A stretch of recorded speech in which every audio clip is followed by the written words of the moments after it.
Welcome all to the my channel Agastya tutorial. अभी हम पढ़ रहे हैं क्लास 8 के साइंस का चैप्टर 2 का ये पार्ट 3 है।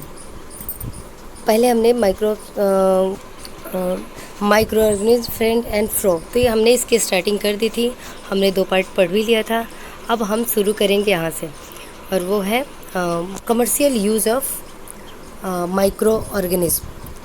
ठीक है, माइक्रो ऑर्गेनिज्म के बहुत सारे यूज हैं, जिसमें से हमने पढ़ा कि उसके बहुत सारे यूज है। जैसे कि घरेलू स्तर पे तो यूज है कि जब हमें ब्रेड बनाना होता है, जब हमें केक बनाना होता है, जब हमें वो ब्रेड बनाना होता है, केक बनाना होता है, या हमें कहीं पे अल्कोहल वगैरह इस तरीके की कुछ चीज़ तैयार करनी होती है, तो हम माइक्रो ऑर्गेनिज्म का यानी कि इसकी हमें ज़रूरत होती है। अब इसका घरेलू स्तर तो वो शायद हमने पढ़ा। अब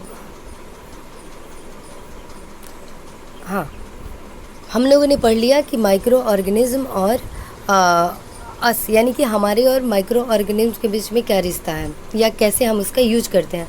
अब हम पढ़ेंगे कि माइक्रो ऑर्गेनिज्म का आपके माइक्रो ऑर्गेनिज्म का कमर्शियल यूज क्या है। अब आते हैं, तो micro organism are use for the large scale production of alcohol, wine and acetic acid.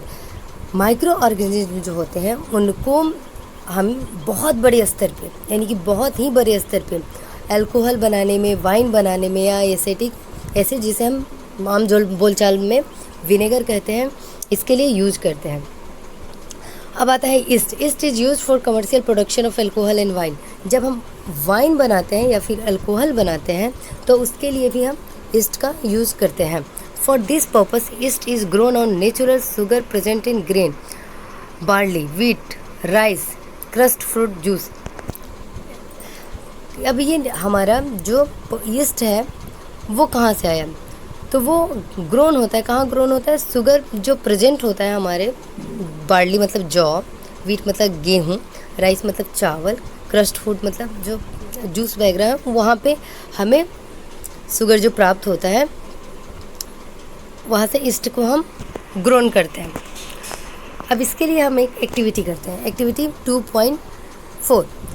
अब इस एक्टिविटी में कह रहा है कि आप 500 ml का कोई बीकर लीजिए जिसमें 3/4 यानी कि लगभग आपका वो बीकर पानी से भरा हो, और उसमें आपको क्या करना है कि 2-3 टेबल स्पून आपको शुगर ऐड कर देना है, यानी कि 2-3 चम्मच आपको उसमें चीनी डाल देना है, और उसके बाद वो आपको एक सॉल्यूशन बन जाएगा। उसके बाद उस सॉल्यूशन में हमें क्या करना है कि सॉल्यूशन में हमें हाफ स्पून ऑफ ईस्ट यानी कि आधी चम्मच उसमें ईस्ट पाउडर डाल देना है।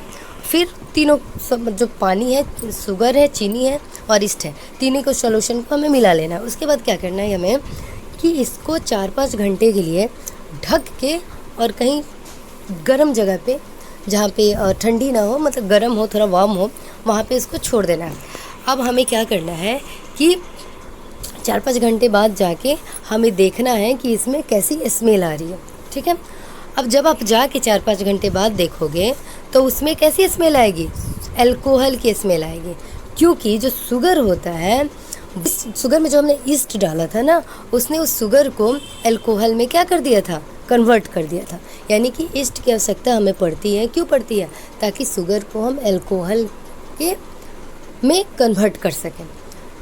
इस प्रोसेस जिसके ये एक प्रोसेस होता है, और इस प्रोसेस को हम कहते हैं फर्मेंटेशन। तो जब भी आपसे पूछा जाए कि फर्मेंटेशन क्या होता है, तो फर्मेंटेशन शुगर को अल्कोहल में कन्वर्ट करने के प्रोसेस को फर्मेंटेशन कहते हैं। और ये किसके द्वारा होता है? तो ये ईस्ट को जब हम मिलाते हैं सॉल्यूशन में, तो इसके द्वारा होता है। और इस फर्मेंटेशन के प्रोसेस को खोजा किसने? तो इसको खोजा लुईस पास्चर ने। और कब खोजा? तो 1857, यानी हिस्ट्री में 1857 का एक बहुत इम्पॉर्टेंट जगह है। आप पता लगाइए कि 1857 हिस्ट्री में कौन सा बहुत इम्पॉर्टेंट साल है वो, तो आप उसे पता लगाइए और कमेंट सेक्शन में बताइए कि वो क्या है। अब आते हैं, अब हमने पढ़ लिया कि माइक्रो ऑर्गेनिज्म और हमारा क्या रिश्ता है, यानी कि डे टू डे लाइफ में क्या रिलेशनशिप है। उसके बाद हमने पढ़ लिया कि कमर्शियल यूज क्या है माइक्रो ऑर्गेनिज्म का। अब हम पढ़ेंगे कि माइक्रो ऑर्गेनिज्म का मेडिकल यूज़ क्या है। ठीक है, तो अब हम आते हैं पढ़ते हैं। अब यहाँ लिखा है कि whenever you fall ill the doctor may give you some antibiotics, tablet, capsule और injection such as of penicillin. कह रहा है कि जब भी आप या कोई भी जब बीमार पड़ता है तो डॉक्टर जाते हैं तो मोस्टली हमें या तो एंटीबायोटिक्स की गोली लिख देगा या कैप्सूल लिख देगा या कोई इंजेक्शन लिख देगा, और इंजेक्शन वो पेंसिलिन का भी हो सकता है। यानी कि ये सब हमारे क्या है, ये सब हमारे लिए क्या है, एंटीबायोटिक्स है। The source of this medicine is micro organism. और ये सब बनता कैसे है, ये जो ये आपने टेबलेट जो खाई, एंटीबायोटिक टेबलेट जो खाई, कैप्सूल लिया, जो इंजेक्शन लिया, वो किस चीज़ से बना है, तो वो बना है आपका माइक्रो ऑर्गेनिज्म से। अब ये माइक्रो ऑर्गेनिज्म जो है वो क्या करेगा, तो जो मेडिसिन दीज मेडिसिन किल और stop the growth of the disease causing micro organism. अब आपने पढ़ा था कि माइक्रो ऑर्गेनिज्म जो होते हैं कुछ फ्रेंडली होते हैं और कुछ अनफ्रेंडली होते हैं। तो जो आपने ये एंटीबायोटिक्स जो ली या जो इंजेक्शन लिया या जो कैप्सूल लिया, ये हमारे फ्रेंडली माइक्रो ऑर्गेनिज्म है। ये दवाइयों के द्वारा, इंजेक्शन के द्वारा जब हमारे शरीर में इंटर करेगा तो ये हमारे शरीर में जो डिजीज़ कॉज अनफ्रेंडली जो माइक्रो ऑर्गेनिज्म आया है किसी भी तरीके से, उसको क्या कर देगा, उसको किल कर देगा। और इसलिए इस ये जो दवाइयों को, कैप्सूल को और इंजेक्शन्स को हम क्या कहते हैं, एंटीबायोटिक्स कहते हैं। इसे हम एंटीबायोटिक्स कहते हैं। This day a number of antibiotics are being produced from bacteria and fungi. आजकल बहुत बड़े लेवल पे एंटीबायोटिक्स का निर्माण हो रहा है जो कि बैक्टीरिया और फंजाई से मिलके की मदद से बन रहा है। और इसके कुछ यहाँ पे नाम है जो आप हमेशा अपने दिमाग में रखेंगे। अब आते हैं 1929 में एक पर्सन थे जिनका नाम था, डॉक्टर हों या साइंटिस्ट जो भी बोलिए, पर्सन थे अलेक्जेंडर फ्लेमिंग। उन्होंने डिजीज़ कॉजिंग बैक्टीरिया पे काम किया और उन्होंने देखा कि जिस पे वो काम कर रहे हैं, जहाँ पे वो काम कर रहे थे उसकी साइड वाले प्लेट पे ग्रीन कलर का कुछ उग गया है, कुछ ग्रोथ हुआ है। और जहाँ वो ग्रीन कलर का ग्रोथ हुआ है वहाँ जो बीमारी जो फैली हुई थी, वहाँ ग्रीन जहाँ ग्रीन उगा है वो बीमारी वहाँ नहीं लगी है। तो उन्होंने कहा कि अच्छा, ये जो ग्रीन कलर का है ये जो है इस बीमारी के मारने के लिए बहुत काम आएगा, और उस चीज़ को इन्होंने पेंसिलिन नाम दे दिया। तो पेंसिलिन की खोज किसने की, तो पेंसिलिन की खोज की 1929 में अलेक्जेंडर फ्लेमिंग ने, और पेंसिलिन एक ग्रीन कलर का होता है। अब आते हैं हम नेक्स्ट पे, उसे हम एंटीबायोटिक्स के नाम से जानते हैं पेंसिलिन को। ठीक है, The antibiotics are manufactured by growing a specific microorganism and are used to cure a variety of disease। ये जो एंटीबायोटिक्स बनता है वो एक ख़ास तरीके के माइक्रो ऑर्गेनिज्म से बना होता है जो कि डिजीज़ कॉज करने वाले माइक्रो ऑर्गेनिज्म को मार डालता है, उसे ख़त्म कर देता है। अब antibiotics are even mixed with the feed of live stock and poultry to check microbial infection in animal. और ये जो एंटीबायोटिक्स होते हैं ये जानवरों के भी बीमारियों को रोकने में काम आते हैं, इसलिए जो भी इनको हम किसी भी तरीके से इनको देते हैं ताकि उनकी भी बीमारी, उनमें भी माइक्रो ऑर्गेनिज्म से होने वाली बीमारियों पे काबू पाया जा सके। They are also use to control many plant disease. और ये जो एंटीबायोटिक्स होते हैं वो प्लांट में भी होने वाली बहुत सारी डिजीज़ को कंट्रोल करने में, क्योर करने में मदद होता है। अब एंटीबायोटिक्स के बारे में कुछ हम जानकारी ले लेते हैं। It is important to remember that antibiotics should be taken only on the advice of a qualified doctor. अब बात यहाँ ये होती है कि हमें एंटीबायोटिक्स जब मन करे, जैसे मन करे वैसे नहीं लेना चाहिए। एंटीबायोटिक्स लेने से पहले हमें एक क्वालिफाइड डॉक्टर से ज़रूर कंसल्ट करना चाहिए कि हमें कब, कैसे, कितने डोज में एंटीबायोटिक्स को लेना है। Also you must complete the course prescribed by the doctor.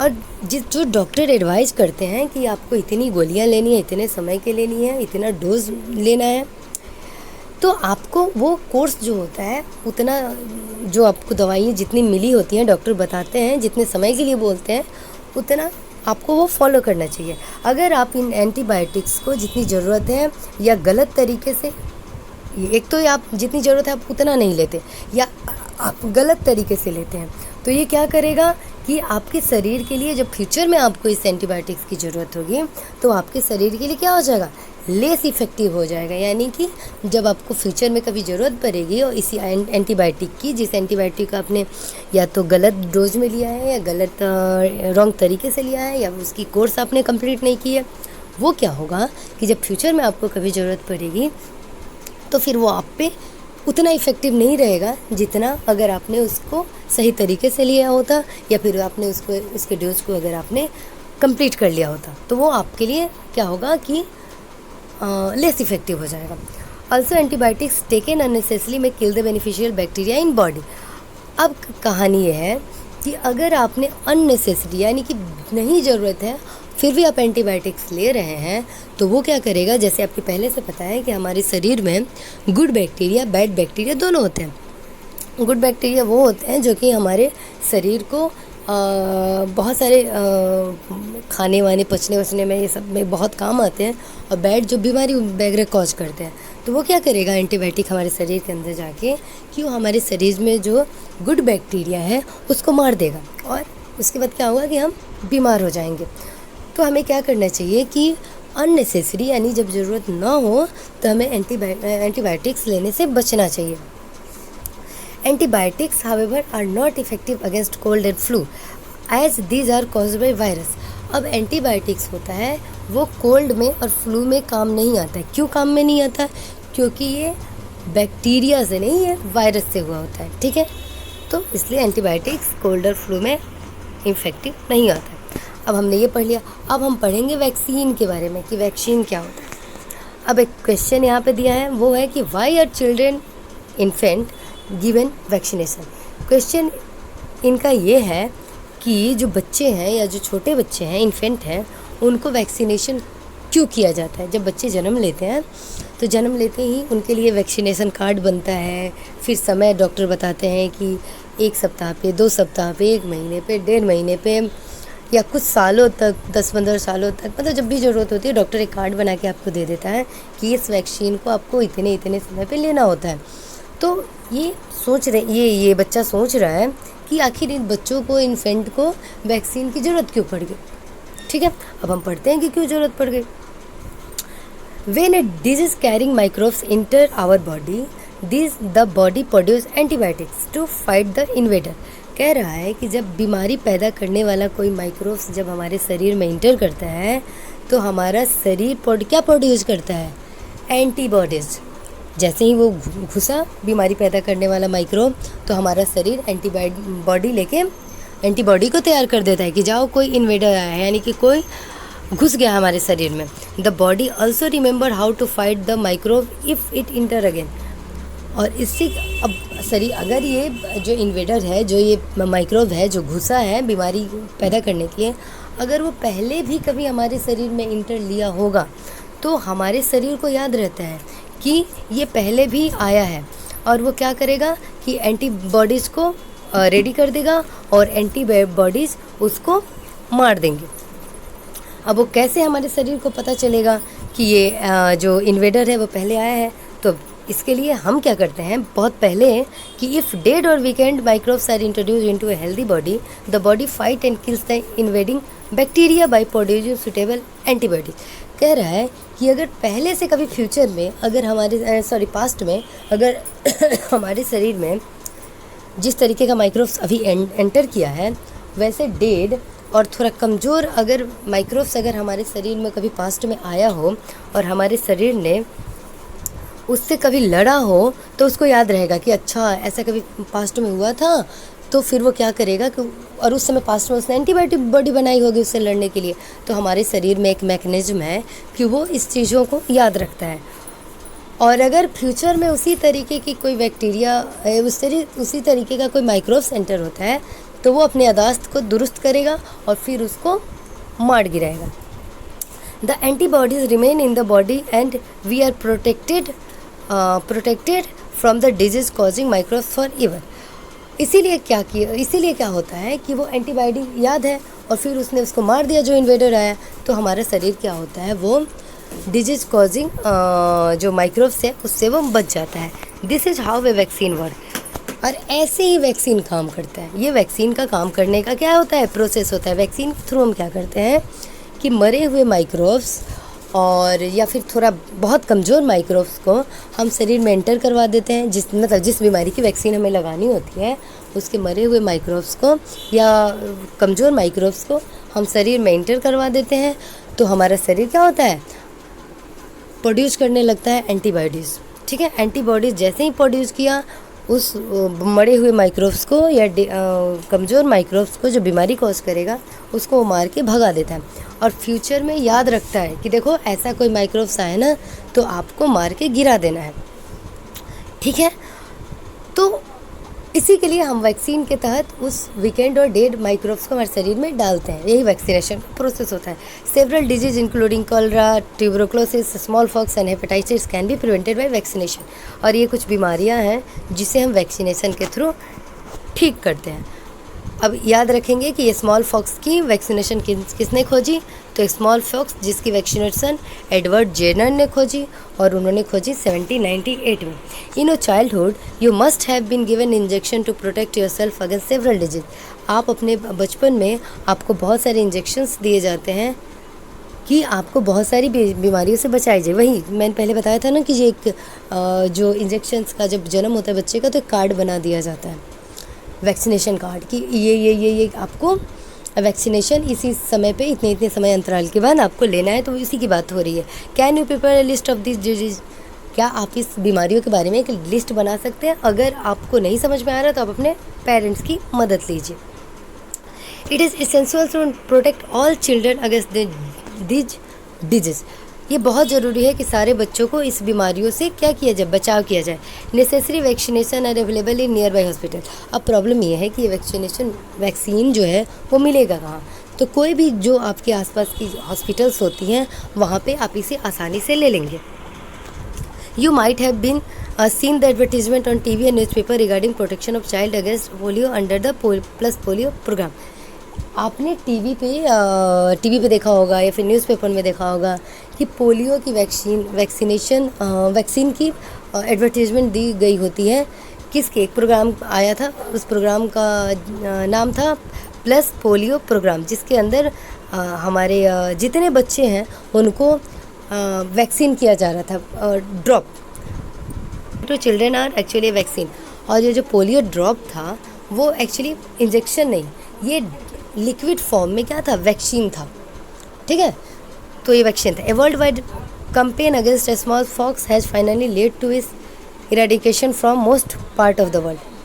और स्मॉल पॉक्स के लिए भी हमने क्या, पूरी दुनिया में क्या किया गया है कि कैंपेन चलाया जा रहा है ताकि इसका खात्मा हो सके।